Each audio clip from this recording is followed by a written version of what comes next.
So my name is Ryan Feller. I'm from Dayton, Ohio, and my drug of choice is crack cocaine. I'll do anything if a dealer has it. So I haven't proven to be too successful with my recovery. I feel like this time might be a little different. I'm 9 days sober. Trying to take it day by day, one day at a time. When I relapsed this time, it was like an uncontrollable urge, and then after I had relapsed, I just felt disgusting. Like there was a layer of filth on me that I couldn't wash off. I went back to treatment, and now I'm in the Star House, Star Sober Living.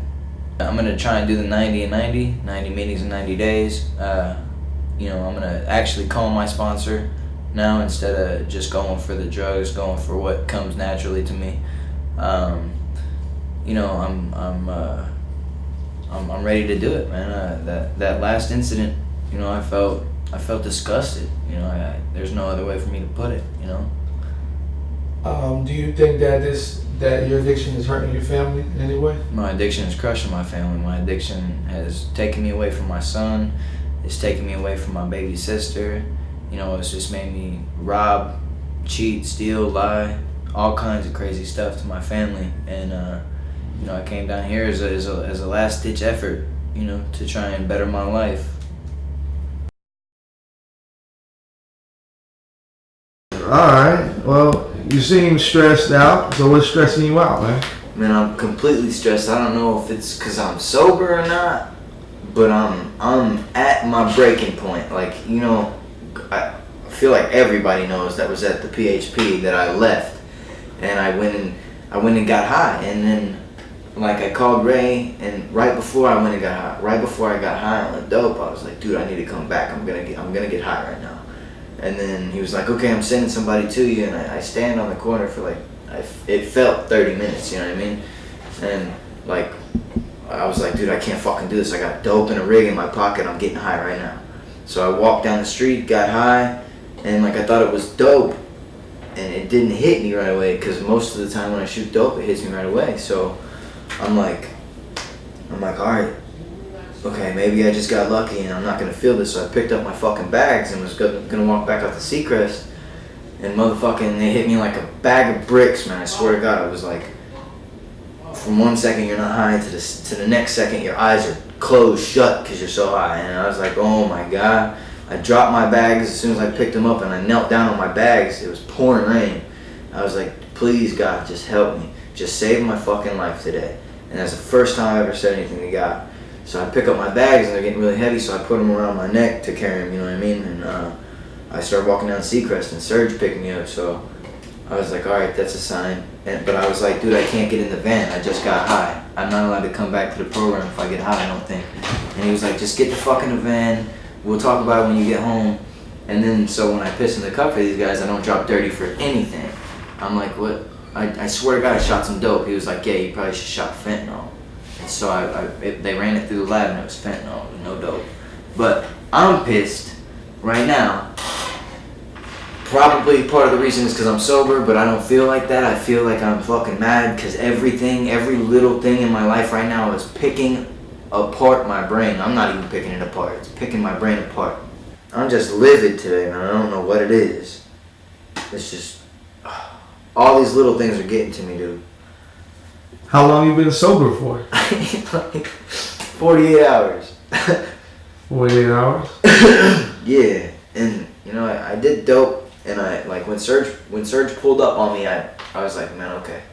Took my dope and my rig out of my pocket and threw it down on Seacrest. Like some dope head just got lucky as fuck. You found my dope, I guarantee it. And I'm like, I don't give a fuck, dude. I shot up a little dope, and that got the edge off. That got my last run out of me. I'm like, yo, me and Ray were talking. He was like, what makes you want to leave so bad? Because I was going to AMA when I got my Westie. And I'm like, dude, I just want to go. I don't even want to get high. He said, bullshit. I'm like, okay, dude. So we were arguing for 5-10 minutes. I'm like, look, dude, to be fucking honest with you, I've got at least one last run in me.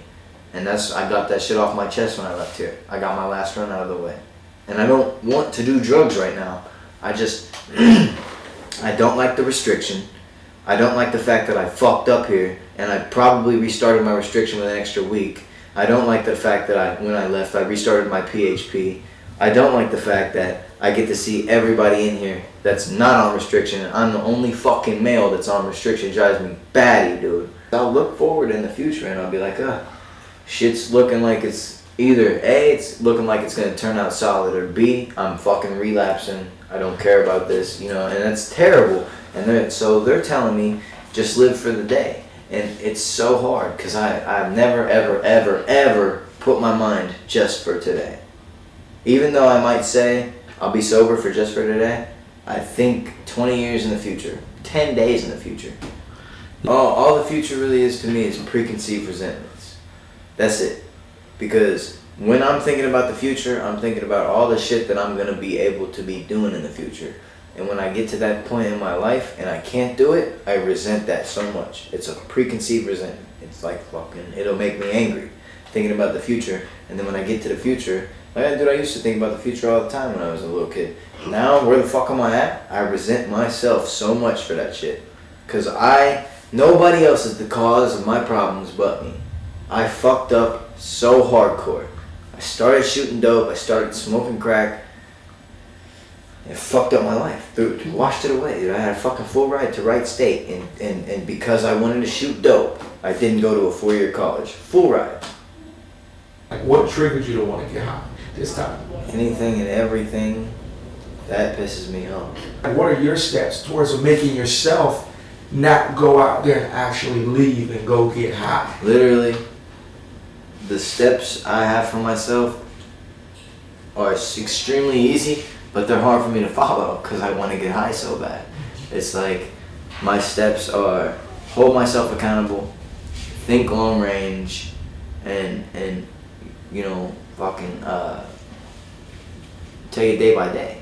And those are like the simplest steps I can come up with that will keep me in check, but when I don't want to be in check, I won't apply them. Like, like you're not an addict, so it's like it's so hard for me to explain that to you. Like, do you play video games? Yeah. Do you like playing video games? Uh-huh. Do you play them every day? No, not every day. I used to though. Yeah? Yeah. So like imagine you're having a shitty day, bro, and you're like, oh fuck, I just want to get my mind off this, so I'm about to go play a game. Uh-huh. Well, you can't do that.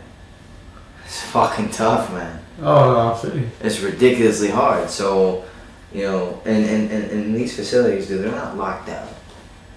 I'm used to state-run institutions where you can't fucking run. You're catching prison time, you run. So it's like, I could be out here and just go. It's no consequences. I mean, there's heavy consequences. I'm gonna fuck up my life 10 times worse than it already is. But like, authority figures are what get me. They make me think harder about my fucking stupid decisions. Mm-hmm. Like seeing as how there's just staff here that's gonna just try and stop me from leaving. It's a lot easier. It's hard for me to disappoint people too, like waste their time and shit when they're like so dead set on thinking that I'm gonna stay, and I trick them. Like, I'll actually talk to them, and then my ride will be there. I'm like, all right, bounce, like deuces. It makes me feel bad, yeah, because they just wasted all that time talking to me. But at the same time, I'll do what I want, and it's so dangerous. Because I don't want anything good for me. I want my baby mama, my girl, and my son in my life. That's it. But if I go out there and fucking use, I can potentially, you know what I mean? Be pushing up daisies, man. Yeah. And it's so hard for me to think about that because I get angry. And when I was thinking about that, now I'm not thinking about that at all. I'm thinking about my anger. And then I'm like, oh shit, I've been thinking about my anger long enough. How the fuck do I get over it? And then there we go. And see, I feel like one of these every time I use a fucking tool. You got me? And not even just a tool, I feel like this. And I realize that I feel like that and I need to tighten up. But when I tighten up, it's like, why the fuck did I just go through the process of tightening up when I know in my heart I'm just gonna go ahead and be fucking a tool again? You know what I mean? It's so tough for me to realize that, dude. I am an outstanding scholar. I'm super intellectually street smart, book smart, emotionally smart. But when it comes to my addiction, I'm dumb as a box of rocks. I swear it to you. I don't know why I can't put it down. It's fucking tough.